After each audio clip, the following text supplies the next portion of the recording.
moments like this, these vigils, these are actually for people of color. Because we don't have as much privilege as you all do. So vigils give us a time to rethink and remember and rethink things of that nature. But use what you got. Your whiteness. Turn to your neighbor and say, you are white. Turn to him. You're white. You have privilege. Tell your neighbor you have privilege. And this is the opportunity. Now, from what I understand, in Charlottesville, there was a counter-protest. And the counter-protest turned violent, then it turned deadly. And then news media do what they always do. They try to recreate the narrative. Right. Both sides. And so what are you going to do to further the narrative of good meaning white folks and not going to be about praying and sitting around, but using your white privilege to shut some shit up? Yes. Woo!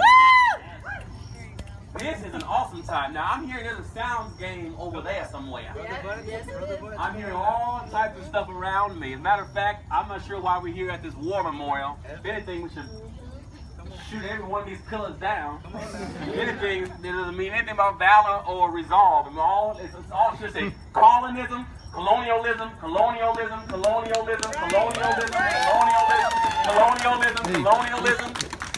White supremacy. And right, at the end of the day, it's white supremacy. Yes. And you have the opportunity. I'm going to take up no more space. Because you white folks, you all can finally shine. And tell these other white folks, we ain't putting up with your not good, well-meaning white folks shit going on. Right. Amen? Amen. Now, I rode here with a friend of mine. Her name is Emily. And she was speaking so truth to power. I want her to come. But I really hope you all think about something crazy tonight. Something stupid. Something white folks wouldn't expect. To see a group of other white folks do something crazy. But that's what I hope you all will leave here tonight. I hope if Emily will come, she doesn't have to come. I'm trying to push her to come.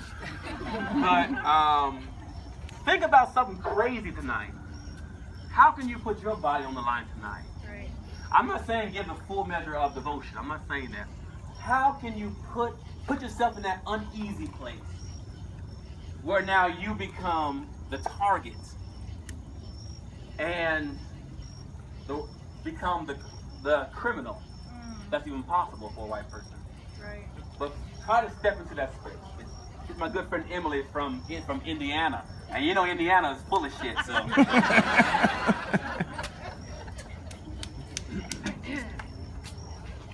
I'm only doing this because you asked me, so I can't say no. I don't even know what I'm going to say other than I teach kindergarten here in Nashville. And every day when I watch my black and brown babies walk through the door, I guess, like Evan said, growing up in Indiana, that's full of shit. Like, I've never had to recognize my privilege, and now as a kindergarten teacher, I do, because I watch the news, and then I watch my babies, and it put me in a place, I guess, where I, like, can't be apathetic. Like, there's absolutely no choice. I think sometimes it's different when you look at adults, when you look at grown men and women, but when I'm looking in the face of babies, it's hard to look at them and say, I won't stand up for you. And so if I could just look at those grown men and women like they are the babies that walk through my classroom, then I know I would not be able to stand in indifference anymore. And I am learning every day what that looks like, whether it's like dragging myself off my couch, you know, tonight to come here after my first week of school, or whether it's speaking up when I hear like a subtle racist joke or an overt racist joke, or, you know, telling my family that they're wrong. I don't know. I'm trying to learn and figure that every day, but I know that like what has happened today has not just happened today. Right. And that it happens every day. Yes. And that though we may be the ones seeing it today because it's something that they posted in the news, my babies, my black and brown babies, the black and brown people in this circle in this city, in this world, see these things every day. Amen. And as a white person, I just absolutely have an obligation to stand up and say that I recognize it and to use my voice to speak for them, but also to use the space that I hold as a white person to let them speak for themselves. Yep. So I hope that was what you wanted me to say. I don't know. Thank you, Emily. Thank you. Thank you.